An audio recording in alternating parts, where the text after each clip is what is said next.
All right. So I saw this video on TikTok recently, and I didn't believe it because everything on the internet's a lie.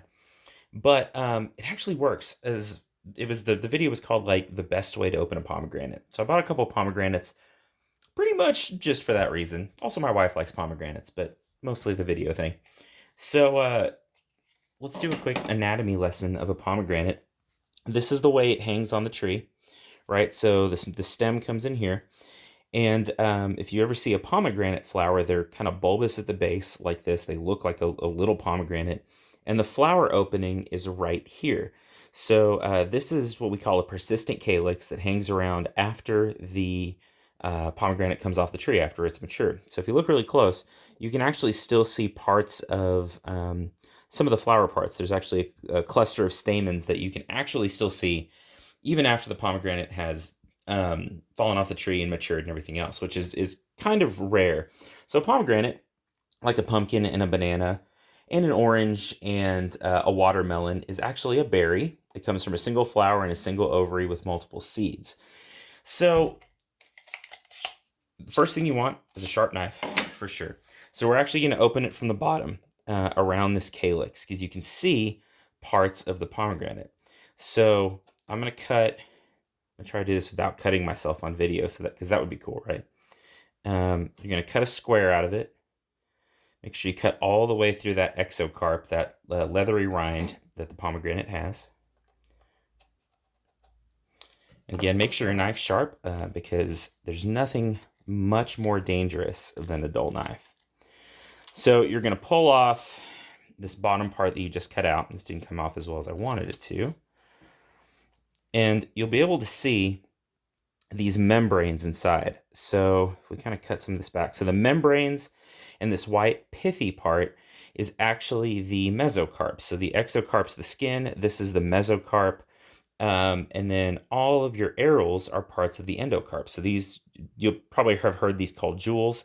It's not incorrect, but technically the right term is aril.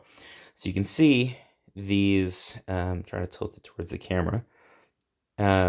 These lines here where the membranes connect. And as if you've ever opened a pomegranate, had a pomegranate, you'll know that those are in there. So what I'm going to do is take my knife and cut all the way down, lining up with those membrane stripes as best I can. Sometimes they're hard to see. I think there's one right here. But again, sometimes they're kind of hidden and buried in there. So one right there. And then one right here. So after I've cut down, again, you want to cut down all the way through the rind. You're just going to peel it open. And it just kind of opens up sort of like a flower.